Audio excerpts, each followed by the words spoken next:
This is a quick video on getting images from the web onto your Xmind mind map, particularly if you have the free version of Xmind rather than the pro version. In the pro version you can actually go images and from web under the pro version. But this is for the free version. What I would very often do with a particular project is if I've got hyperlinks that I want to use fairly frequently, I would just put a reference, a floating topic like up here. And I'd stick in Google, for example. I go Control H to do a hyperlink. I add Google and enter. So I've got a hyperlink here. And say, for example, I want something on my central topic here, which we'll call this Earth. So I want a picture of Earth. So I just use this as a reference, my hyperlink into Google. I go into Google, I look up Earth, nice and simple, look up images, find the image I want, make sure that it's Creative Commons if you're going to use it outside your own use.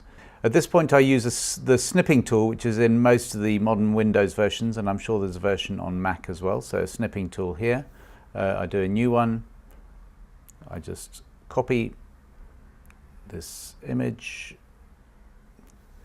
I do a copy, I can get rid of this now and I can go back to Xmind, click on the central topic. Now in principle what you'd think is if you Control V or paste into Earth the image would come in here, but with Xmind it always creates, if you do a paste, it always creates a subtopic. So if I go Control V here, so it's slightly irritating, but it's overcome in a few seconds by just picking up the image and dragging it over the Earth. And I can just delete this central topic here.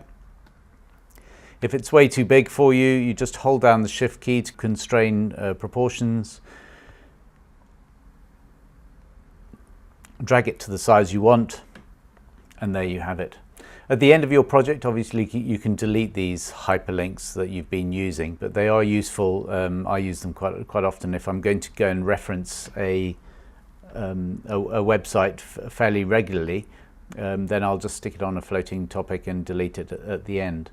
Obviously, another way to do this, if you've got lots of images, is to go and do your search, save them onto your hard drive, and then insert them from images and from file. And this you can do in the free version anyway. From file you don't need the pro version.